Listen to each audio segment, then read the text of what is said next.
একটু নদিয়ার ছবি দেখার চেষ্টা করি। নদিয়ার বেথুয়াডহরি থেকে রয়েছেন আমাদের প্রতিনিধি পলাশ। পলাশ, এই মুহূর্তে কি ছবি বেথুয়াডহরির? সাধারণ মানুষ যারা ভিড় করে তোমার পেছনে দাঁড়িয়ে রয়েছেন তাদের সঙ্গে কথা বলো, তাদের পুজো কেমন যাচ্ছে?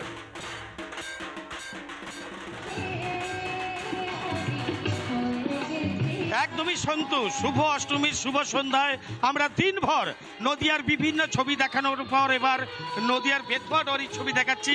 আমার পেছনে যাদের দেখা যাচ্ছে এরা প্রত্যেকেই পুজো উদ্যোক্তা। আমি একটুখানি জানবার চেষ্টা করব আজকে মহাষ্টমীর ভোগ কিভাবে কাটালেন বা পুজোটা কিভাবে কাটছে আপনার? আজকে সারাদিন খুব ব্যস্ততার সাথে কাটিয়েছি, অঞ্জলি দিয়েছি, তারপরে ভোগ প্রসাদ সবাই গ্রহণ করেছি। এখন অনুষ্ঠান হচ্ছে, আমাদের অনুষ্ঠান অনেক রাত পর্যন্তই চলে। তো আমরা খুব আনন্দের সাথে এখানে পুজো কাটাই। আমরা বাচ্চা কাচ্চা সকলকে নিয়েই খুব আনন্দের সাথে আমাদের পুজো কাটাচ্ছি। এবং আপনারা কিভাবে কাটাচ্ছেন? বুঝতে পারছি না, ভীষণ মজা করে পুজো কাটাচ্ছি।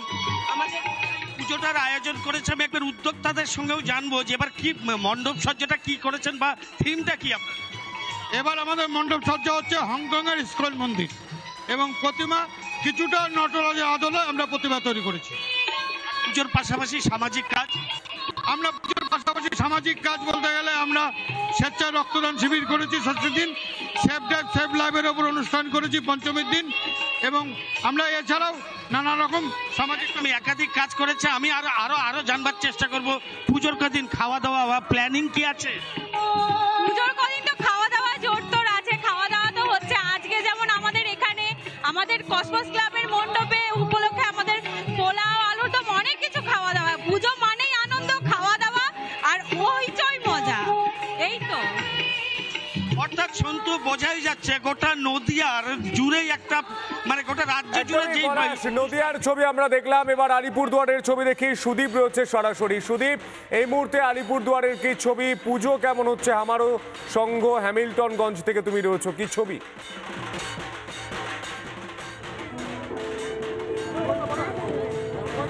দেখো, আমরও সঙ্গে পুজোর থিম হওয়া হচ্ছে এবার ইচ্ছে টানা। আমার কানা প্রসঙ্গ বলে দেখাতে পুরো মণ্ডপটি প্রায় 1000-এর বেশি পাখির ঘর। এই যে বর্তমানে যে পাখির যে আওয়াজ সেটা কিন্তু ওই যে হারিয়ে যেতে বসেছে অনেক জায়গায়, আমরা কিন্তু শুনতে পাইনি।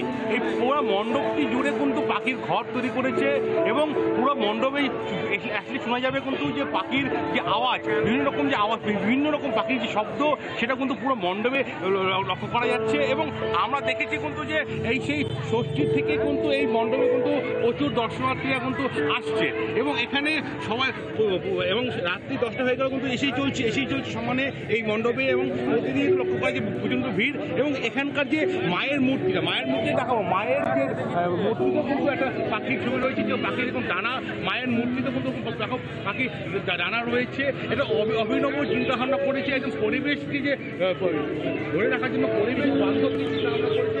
এখানে রয়েছে অনেকে আসে রয়েছে এবং ক্লাবের উদ্যোক্তারা রয়েছে, তাদের থেকে একটু জেনে নেবো। দাদা, কি থিম আপনাদের? কি এটা এবছরে আমাদের থিম ইচ্ছে টানা।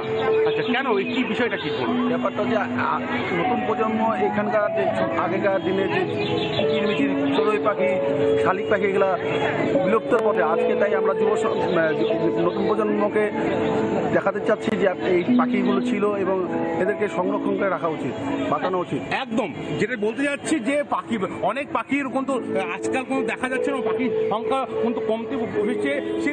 সেটাই কিন্তু এই থিমের আকারে তুলে ধরছে কিন্তু এই হামরো সংঘ। এই হামরো সংঘ বলতে প্রতিবারই লক্ষ্য করা যায় একটা তারা অভিনব চিন্তাভাবনা করে আর তাদের থিমে থাকে অভিনবত্ব। এবারও একটা অভিনবত্ব থিম করেছে কিন্তু এই হামরো সংঘ। সন্তু, একদমই সুদীপ, সেই ছবি আমরা দেখতে পাচ্ছি। নানা ধরনের কন্টেন্ট দেখার জন্য লাইক করুন, শেয়ার করুন আমাদের ফেসবুক পেজ, সাবস্ক্রাইব করুন আমাদের ইউটিউব চ্যানেল। পাশাপাশি অন্যান্য ব্রেকিং নিউজের জন্য অবশ্যই চোখ রাখুন রিপাবলিক বাংলায়।